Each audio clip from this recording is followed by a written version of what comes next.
Selamat datang di channel Mad Monkey, kembali lagi bersama saya Demi. Kali ini seperti biasa saya akan merangkum sebuah film yang tentunya adalah film baku hantam lagi pak. Nah, dan film yang saling menempeleng lagi ya seperti biasa aja nih, yang berjudul The Villagers yang rilis pada tahun 2018. Dimana tanpa perlu terlalu banyak beradu mulut di awal, maka dari itu siapkan nyali dan senjata kalian semua. Mari langsung kita serang saja dengan kekuatan penuh dan secara serentak katakan passwordnya bersama-sama. 1, 2, 3.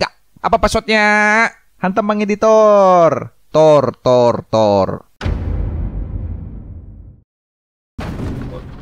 뭐야? 아씨. 아니 여기 지금 카센터 도착했어. Film dibuka dengan memperlihatkan sebuah pertengkaran kecil antara Gicul, yaitu seorang pelatih tinju, dengan seorang wasit pertandingan di sebuah kedai, di mana Gicul yang adalah mantan juara tinju dunia ini pun tidak terima karena wasit itu rupanya sudah berbuat curang. Akibat anak didiknya Gicul lah yang seharusnya menang, namun karena si wasit tersebut dapat uang sogokan, sehingga wasit itu pun memutuskan pihak lawannya lah yang jadi pemenang. 우리 애가 이딴 거 선수 새끼나 이 코치 새끼나 치워 위아래 조주로 보이냐? 어?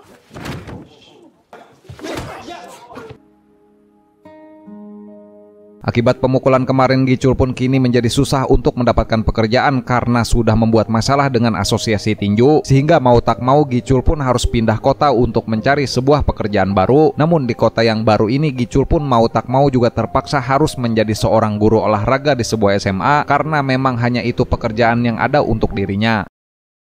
예, 빨리 좀 와주세요. 도착했어. Tiba di kota tersebut, Gicul pun mendapati beberapa pelajar SMA yang tengah bertengkar, entahlah apa penyebabnya, sehingga Mamang pun mencoba melerai, namun para pelajar itu malah tak menghiraukan dan mengusirnya. Dimana gadis yang bernama Kim Yujin yang tadi barusan pun pergi menghampiri seorang nenek di sebuah rumah, yang si nenek ini rupanya adalah wali dari sahabatnya yang bernama Soyun.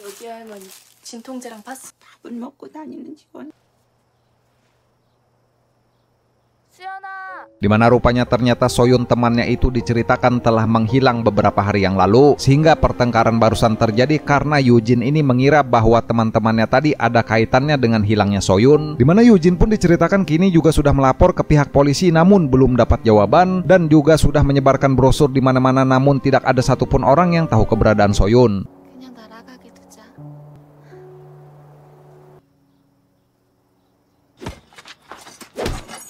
Ketika malam tiba, Mamang Gicul pun terlihat sedang melakukan latihan rutin untuk mengasah kekuatan tamparan Buddha. Yang tak lama Gicul pun melihat ada seorang gadis yang sepertinya diculik, namun tak ada satupun orang yang peduli, sehingga gadis itu pun dibawa ke suatu tempat yang entahlah di mana tempat tersebut, yang para penculik ini pun memukuli si gadis habis-habisan. 지금 잡아와서 단속시키고 있고. 알겠습니다. 예, 열심히 하겠습니다. Tibalah hari di mana pertama kali Mamang Gicul masuk untuk mengajar di sekolah sebagai seorang guru olahraga, yang juga diberi tugas menagih uang para siswa yang masih belum membayar biaya sekolah, sehingga Mamang pun pergi ke kantin karena di tempat itulah semua siswa tentunya akan berkumpul. Namun kedatangan si Mamang ini malah diacuhkan dan dianggap sebagai guru yang konyol. 혹시 그 양세일하고 있니? 체육쌤이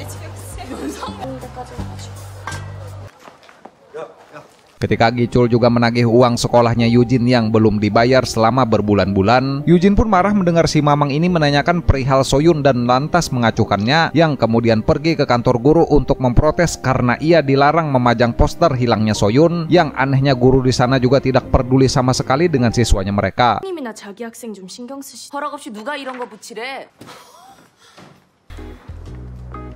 Beres jam pelajaran, Mamang pun berkeliling ke rumah siswa untuk menagih ke orang tua mereka langsung. Namun sempat-sempatnya si Mamang ini malah bermain mesin jepit boneka yang entahlah kenapa itu membuatnya begitu senang. Sehingga tak lama Gicul pun melihat sekumpulan orang lagi nonton kampanye calon gubernur di sana bernama Kim Ki-tae yang berpidato melakukan pendekatan kepada warga dengan janji-janji manisnya.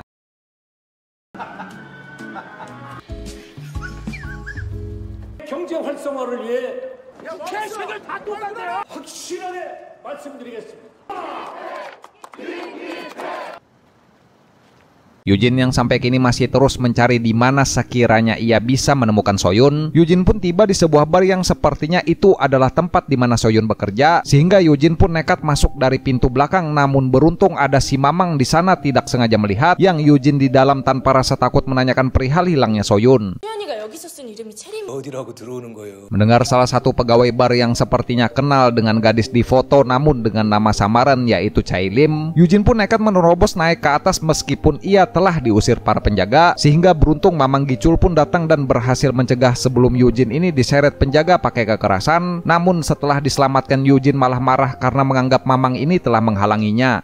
너 그리고 이런 데 오고 그러면 안 돼 임마. 선생님 인형 뽑기나 계속 하세요. 이게 Tak lama keluarlah seorang gadis manja-manja yang kelihatannya bekerja di bar tersebut, sehingga Mamang Gicul dan Eugene ini pun bertanya kepada si mbak-mbak manja akan tentang hilangnya Soyun. Namun wanita tersebut mengaku bahwa ia tidak tahu apa-apa, yang kemudian menyuruh mereka berdua ini untuk menanyakan hal tersebut pada wanita yang dikenal dengan sebutan Madam Isul. 이슬 언니요?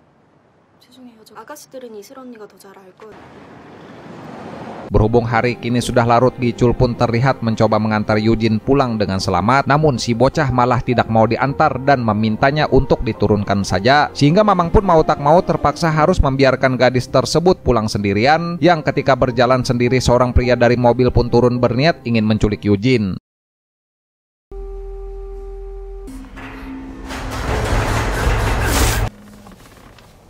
Beruntung Gicul di perjalanan sadar jika handphone Eugene rupanya telah tertinggal di dalam mobilnya, sehingga Mamang pun putar balik karena ingin mengembalikan handphone muridnya itu. Dimana ketika sampai, Mamang pun dikejutkan akan Eugene yang kini sudah terkapar di bius. Namun beruntung belum dibawa masuk ke dalam mobil. Yang pria misterius itu pun langsung kabur ketakutan melihat telapak Buddha datang mengejar. 야 유진아! Ketika Eugene sudah sadar di rumah sakit, di sana pun sudah ada dua anggota polisi berkat laporannya si Mamang. Namun anehnya polisi tersebut sepertinya juga tidak begitu peduli dengan kasus penculikan seperti ini, dan bahkan mengelak saat ditanyai akan laporan Eugene sebelumnya perihal kasus hilangnya Soyun, yang kemudian pergi begitu saja sambil beralasan tunggu saja kabar dari mereka. 그것도 다 조사해 볼 거야. 조사하고 연락드릴게요. Merasa ada yang aneh, Gicul pun bertanya pada temannya yang juga seorang polisi bernama Dongsu, yang mengatakan semenjak masa pemilu semua orang memang bungkam terhadap kasus sebuah penculikan, sehingga Mamang yang baik pun beliau pun datang ke si nenek untuk minta izin membuat laporan hilangnya Soyun. Namun entah kenapa Dongsu malah enggan dan bilang jika ia tidak bisa menyetujui laporan tersebut. 아이고 아닙니다. 당연히 와 해줘. 아니 여기 경찰 이런 식으로 일하냐? Tak hanya polisi, para guru pun juga dengan aneh ikut bungkam dan tidak peduli akan hilangnya Soyun, yang tak lama melihat siswi nakal merokok di toilet, sehingga Mamang pun segera menertibkan murid-murid itu. Namun kala itu Mamang malah tidak sengaja menemukan sebuah kamera kecil yang ditaruh di dalam tempat pewangi, yang setelah diselidiki kamera pengintai itu ternyata milik Kim, yaitu salah satu guru kesenian di sana. Setelah memastikan perilaku cabul si guru, Mamang pun mendapati histori pesan antara guru Kim ini dan juga Soyun, yang rupanya sebelum menghilang Soyun ini sempat bertukar pesan dengan guru Kim, sehingga terbongkarlah jika pria tersebutlah yang menjemput Soyun tepat di hari di mana ia menghilang. Yang Gicul pun langsung bergegas menelpon Eugene untuk memberitahukan hal tersebut. 장난치지 말고 너 어디냐? Nasnya Eugene ini rupanya kini sudah berada di mobil guru Kim yang ingin membawanya ke suatu tempat, yang Eugene sendiri hanya bisa memberitahu Mamang lewat chat akan titik lokasi mereka sekarang. Sehingga ketika Eugene terang-terangan bertanya akan perihal Soyun dan mendesak pria itu dengan pertanyaan, Kim pun lantas membogem Eugene dan membuatnya tidak sadarkan diri. 진짜 유진아! Terikat dengan tali dan disekap oleh guru cabul, Eugene pun tak bisa berbuat apa-apa, sehingga ketika ingin diajak olahraga bareng, beruntung Mamang Gicul datang tepat waktu menyusul mereka, yang dengan beringas menghancurkan pintu pakai tinju Buddha dan memberikan bogeman besi ke rahang guru Kim, yang Mamang pun minta penjelasan tentang akan kejadian tepat di malam hilangnya Soyun.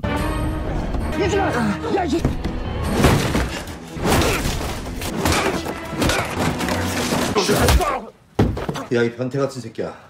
Dimana akibat takut akan telapak Buddha, Kim pun jujur bukan dirinya lah yang telah menculik Soyun, yang ketika Soyun minta dijemput di tengah malam itu, gadis itu malah ingin diturunkan ke SPBU, yang ketika Kim khawatir ia pun kembali, namun rupanya Soyun malah sudah tidak berada di sana, yang tak lama polisi pun tiba di rumah Kim untuk menangkapnya karena Eugene telah melaporkan penculikan dirinya.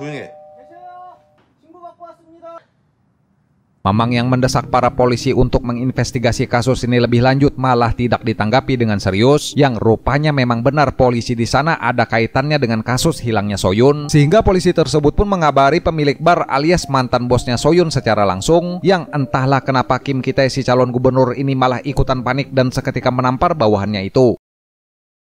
근데 회장님.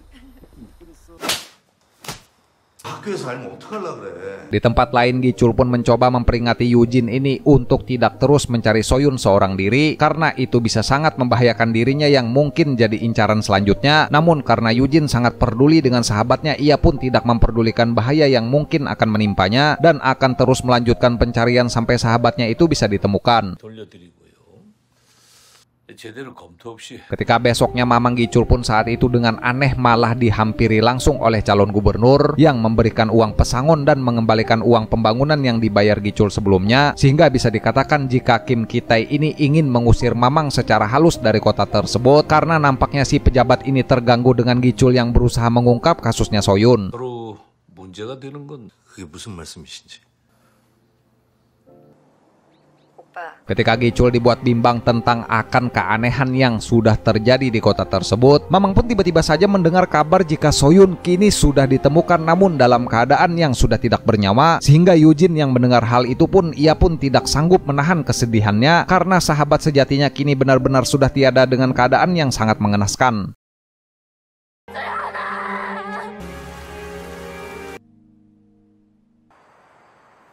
Melihat semua kejadian ini, Dungsu selaku polisi baik temannya si Mamang pun tak bisa lagi tinggal diam dengan kebobrokan yang terjadi di tempat kerjanya, sehingga Dungsu pun mencoba untuk mencari semua bukti-bukti tentang siapa saja pelaku dari kasus penculikan dan pembunuhan tersebut yang berupa adalah handphonenya Soyun, namun aksinya itu malah terlihat dan terekam oleh CCTV. Di mana Dungsu pun langsung mencari tahu siapa yang Soyun hubungi terakhir kali, sehingga ia pun mengabari Mamang jika pesan terakhir Soyun adalah ke madam dan telepon terakhir ke pemilik bar. Namun tak berselang lama Dungsu pun dihantam pakai tongkat bisbol oleh seorang pria dari belakang, yang rupanya itu adalah polisi korup yang memergokinya dari CCTV tadi. 그 여자 거기 마담이잖아. Di mana tak membuang waktu lama, Gi-chul pun langsung mencari Madam Yisul dan mendesaknya untuk mengatakan apa yang terjadi, sehingga Madam pun menceritakan jika Soyun selama ini rupanya telah bekerja di bar sebagai penghibur. Namun di saat itu Kim Ki-tae pun terlihat datang dengan Pak Komisaris ingin bersenang-senang, yang wanita penghibur untuk melayani si komisaris ini ternyata adalah Soyun, murid di sekolahnya. Sialnya ketika Soyun yang memang adalah gadis belia, ia pun mencoba kabur dan melukai komisaris yang ingin dilayani, sehingga si calon gubernur yang tak ingin aib dan kebobrokannya tersebar, ia pun lantas memburu Soyun dengan menyuruh anak buahnya yaitu pria pemilik bar untuk mencari keberadaan gadis tersebut, yang Mamang pun akhirnya pergi mendatangi pria pemilik bar untuk menanyakan kejadian lengkapnya. 어이, 여기 잠깐만. 당신이 곽 사장이야? Berhubung Mas-Mas Sipit tidak tahu dengan telapak Buddha, Mas-Mas Sipit pun meremehkan kekuatan besi, yang ketika Mamang sudah datang baik-baik bertanya malah dipukul jidat beliau memakai tongkat. Maka jangan salahkan Udin Kompes jika si mantan juara tinju dunia harus mengeluarkan sebuah tamparan Buddha Express, yang ketika sudah babak belur pemilik bar itu pun jujur menceritakan kejadian yang sebenarnya.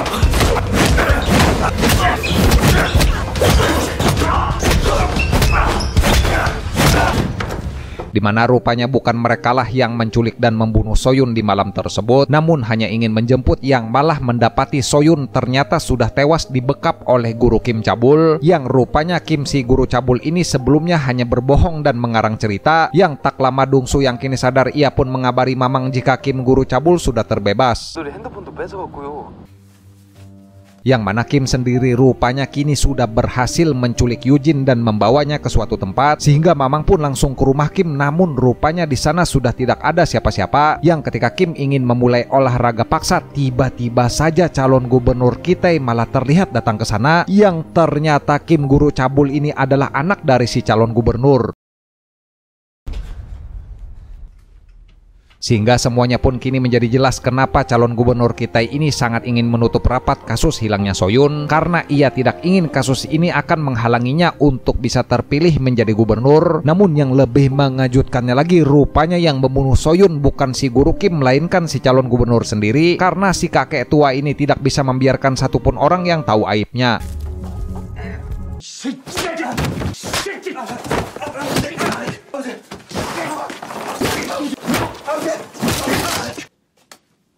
Ketika sudah puas dihajar oleh si bapak guru cabul itu pun berniat ingin melanjutkan aksi bejatnya, sehingga Eugene yang tak bisa kemana-mana lagi, ia pun hanya bisa pasrah berdiam diri. Namun tak lama kemudian beruntung datanglah mamang-mamang penghancur pemilik tamparan Buddha Express yang menghajar Kim tanpa ampun dan menyelamatkan Eugene dengan membawanya ke rumah sakit.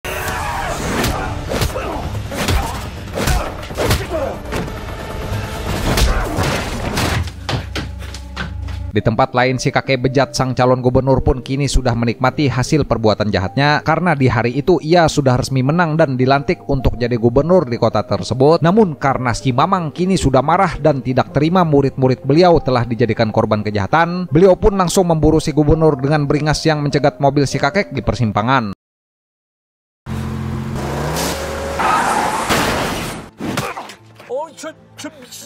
Melihat kita petantang petenteng yang seolah-olah merasa tidak berdosa dan bangga akan dirinya yang kini sudah jadi gubernur, Mamang pun tidak peduli dan melotot memberikan tatapan beringas yang kemudian memukul si kaca mobil, sehingga tak lama datanglah para anggota polisi akibat Dungsur rupanya sudah membeberkan kejahatan si gubernur, yang alhasil si penjahat berdasi ini dan anaknya si guru cabul pun diringkus dan dijebloskan ke dalam penjara.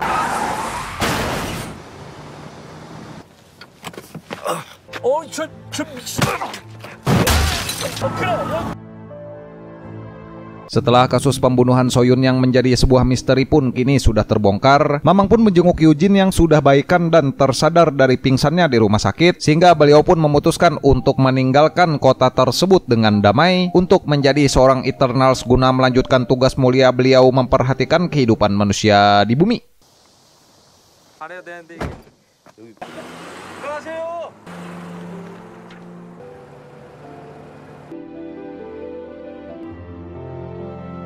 Tamat, ya mungkin segini aja Pak untuk pembahasan rangkuman film Baku Hantam kali ini ya. Nanti seperti biasa kita cari film yang brutal-brutal lagi, film yang tidak takut dengan apapun Pak. Nah, dan film yang saling menempeleng lagi ya seperti biasa aja nih. Seperti biasa nih saya mengucapin terima kasih banyak nih buat kalian yang sudah nonton, dan terima kasih banyak juga buat bapak-bapak yang sudah subscribe ke channel ini ya. Kolom komentar tersedia di bawah Pak. Silakan mengutarakan pendapat kalian tentang apapun saja di situ ya. Nah, bebas Pak. Saya Demi selaku voiceover channel Bengis Divisi Pergulutan Ulung Duniawi pamit izin kabur dulu. Jaga kekuatan tubuh masing-masing dan sampai bertemu lagi di video selanjutnya Pak. Wassalamualaikum warahmatullahi wabarakatuh.